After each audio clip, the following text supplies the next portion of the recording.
Hello, ladies and gentlemen.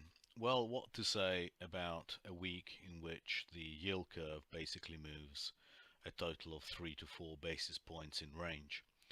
This is the 5-year note, exactly as we predicted within the constricting Bollinger Bands.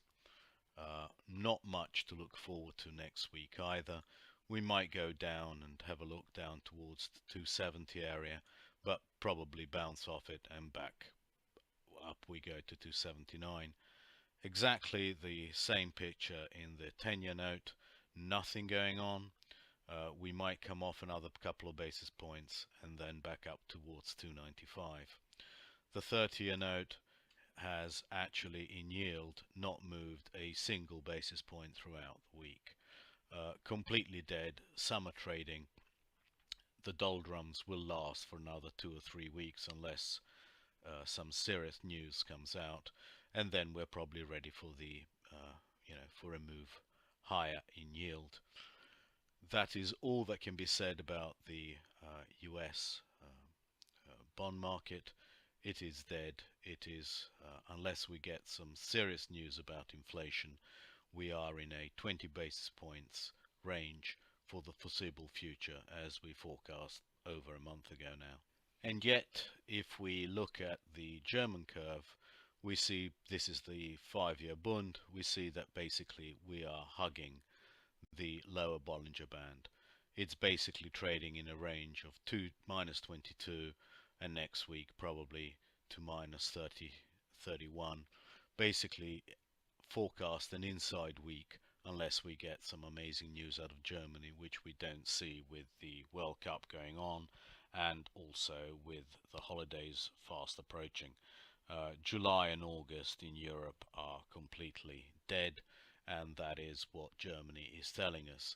Germany is bid simply because Italy isn't, and there are still risks out there uh, to the EU, or rather to the Eurozone, and this is a reflection of people putting money to work in the safest possible instrument, even though they're guaranteed to lose money, which is a continuation of a crazy situation.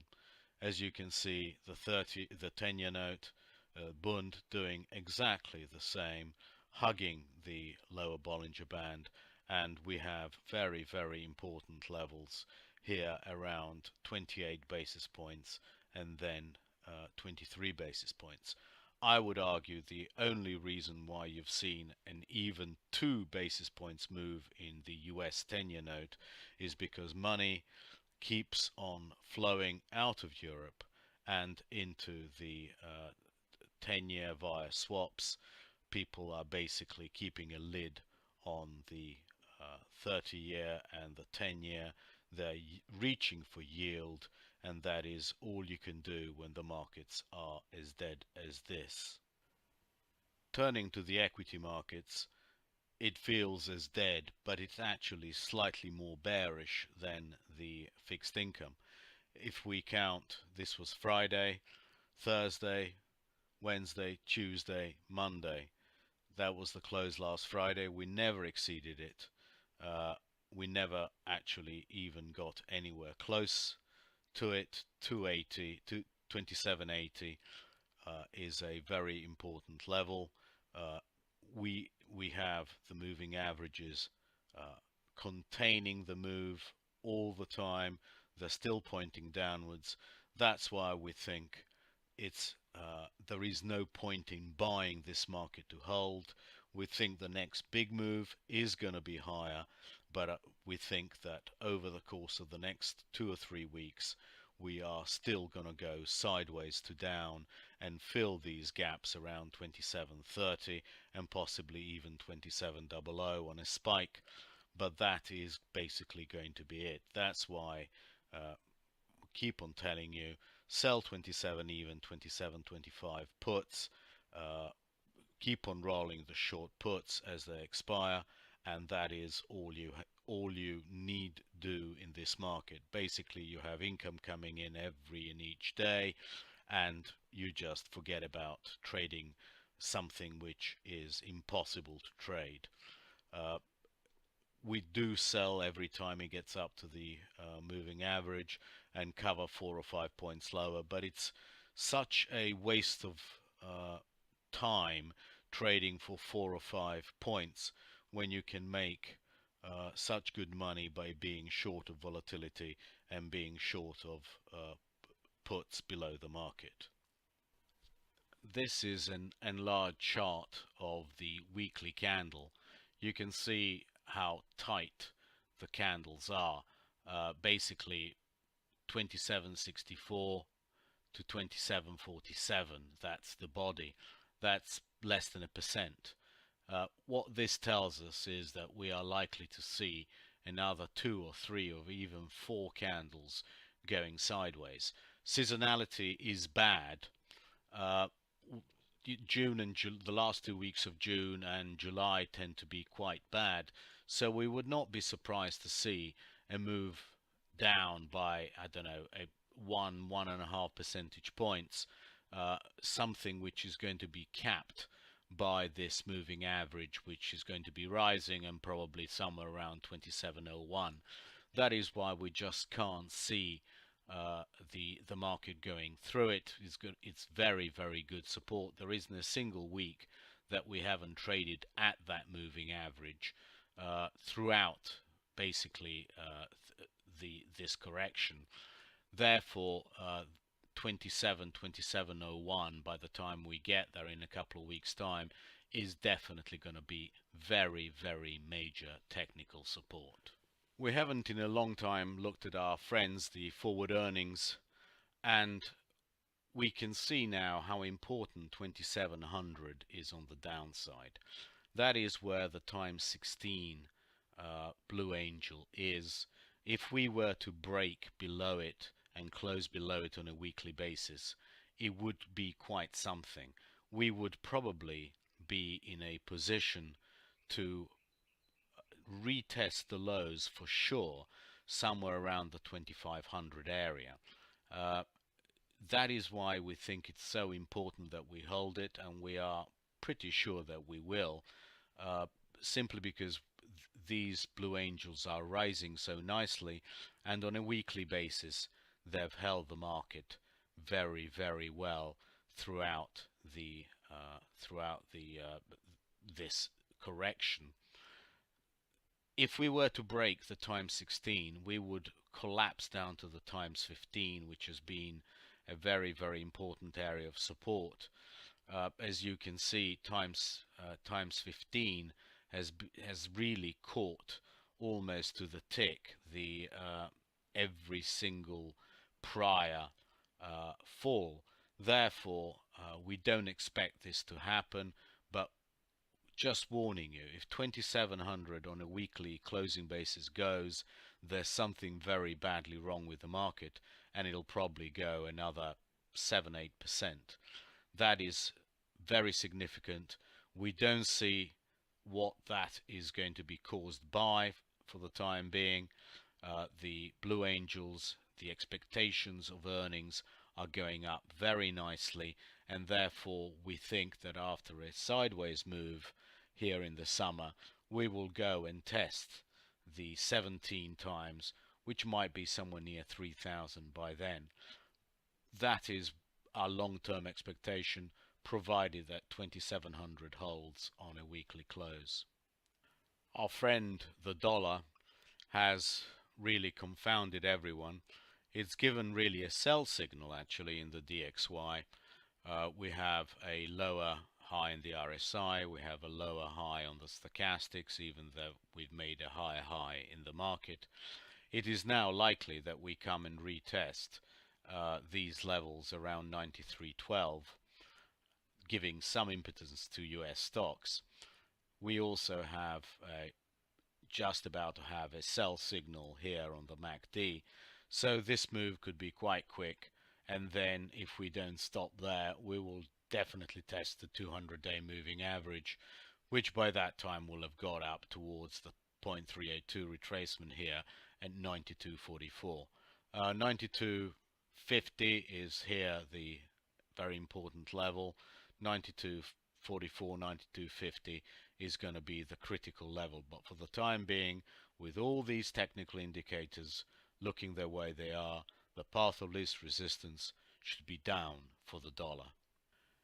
We tweeted this spread chart between the Dow and QQQ, basically the Nasdaq, earlier in the week, and it reached our profit target, and you can see how much technology has weakened in the past few days. We think over the next few days it will probably come back towards 142, and then we probably come back down. But what we are trying to say is that the other reason why the market is going nowhere is because we've lost leadership. We've lost the tech leadership. This market without tech is nothing. It's just boring. The only thing which is pushing the S&Ps higher is its technology component. When technology takes a break, retraces a few percentage points, the market just goes sideways. The rotation into other sectors is not enough to make it go higher.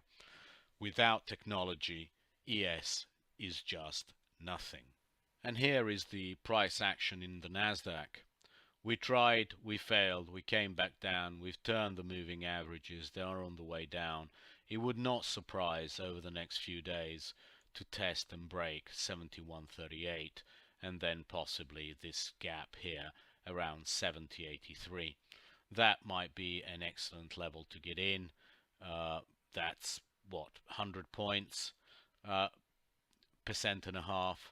If Nasdaq did 1.5%, I'm sure we'll get nearly 1% out of ES, and that might be all that you're gonna get.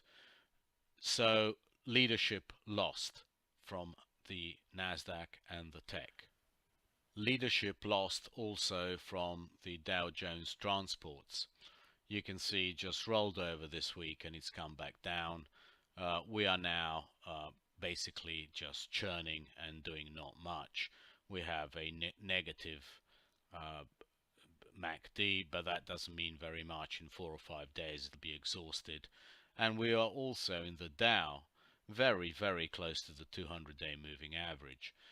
That is why we think we're going to have support around this area, around 24,200. It's going to be very, very important that we hold it. If we don't hold it, then probably ES goes and retests all the way down to 2700, and then it's a question of whether we hold it or not. But we certainly don't expect that to happen next week. We think next week is going to be basically a range between 24,800 and 24,300. On a daily basis, and we can enlarge this chart, it is really, really boring. We are holding basically beautifully the 50-day. At some stage we expect we test it. 27.15, probably be around 27.20. That probably is as far as we go. The 200-day moving average we think is far too strong for the time being, but as we said, any weekly close below 2700 and we are in deep trouble. We don't think it's going to happen. We are in a beautiful channel so far. We might get a little bit of seasonal weakness towards the 27.25, 27.20 level, but that is all we think it is. It's seasonal weakness. One last spread chart we want to make you aware of is the SPY against the DBC, so the S&P versus the commodities. Look how well it's holding this channel and how it's rejected the 200-day moving average. We would expect in the next few days, and that is actually what's telling us that we might get some dollar weakness, currency strength, is that this pulls back slightly further as the dollar weakens and as equities do much of a muchness, probably slightly down over the course of next week for seasonality. But this is a great place to get in because your stop is so tight. If we enlarge this, you can see how basically any close now above this line, somewhere around here, 1611 or something like that, and you are almost bound to say that this formation has failed, and therefore you don't want to hold the position anymore. But this is you know, such a good risk reward place to put on a position. We tweeted this chart earlier in the week to you. What a lovely level to start buying CNYA, which is basically A shares in China. If you believe fundamentally that it is not in anyone's interest to have a trade war, which probably is likely, yes, uh, this, which is the 0.618 retracement of the entire move, which took 2 years to get up there, is a probably a very good level to start buying. And this is the 100% of A, B, C, 2806, and finally the 76 and 78%, which are the final Fibonacci important ones, happen around the 2717 and 2690 level. So in this whole area, buying this market for an investment for the next few years is certainly, this is not a trade, this is an investment for at least a couple of years, where the market should retrace at least, at the very least, to the 200-day moving average, and we think in good time it'll make new highs.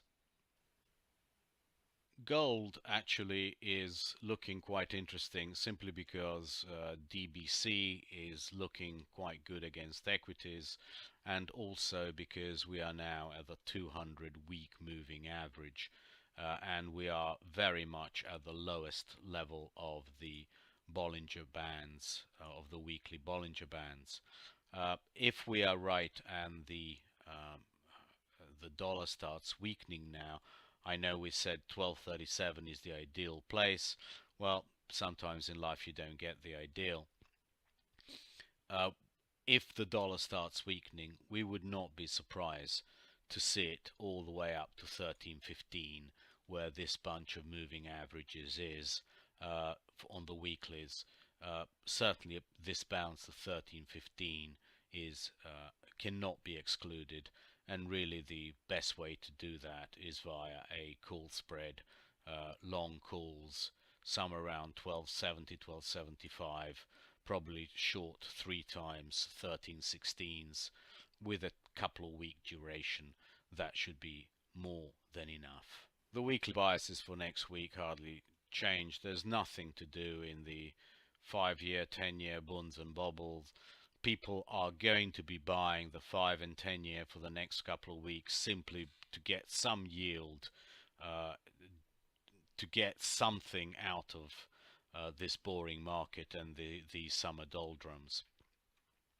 We cannot see any strength above 28.10 for the time being. In fact, we think that the market is more likely than not to trade 27.25, and that we are saying there's no reason to do anything but buy the dip.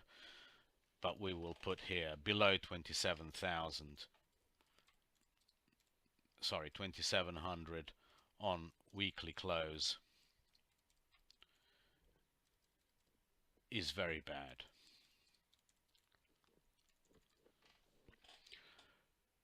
NQ did underperform to the upside. Basically, it happened. It is now being reversed, as we tweeted earlier. We don't think this is going to be dramatic. This is going to be 2%, 2.5% of change between the Dow. People are going to be covering their shorts in Dow and selling their longs in tech.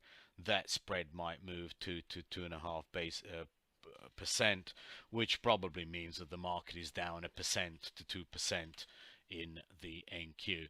But that's about it, as we showed you. XLF doing absolutely nothing. VX is very boring. 1425 definitely looks like it's topside for now. And EM, we've got our bids in, as we tweeted to you. We're really looking for them to be filled, hopefully early next week. the break of 95.07 on a closing basis never happened. 96.50 is incredibly important, but it doesn't look like we're going to get it.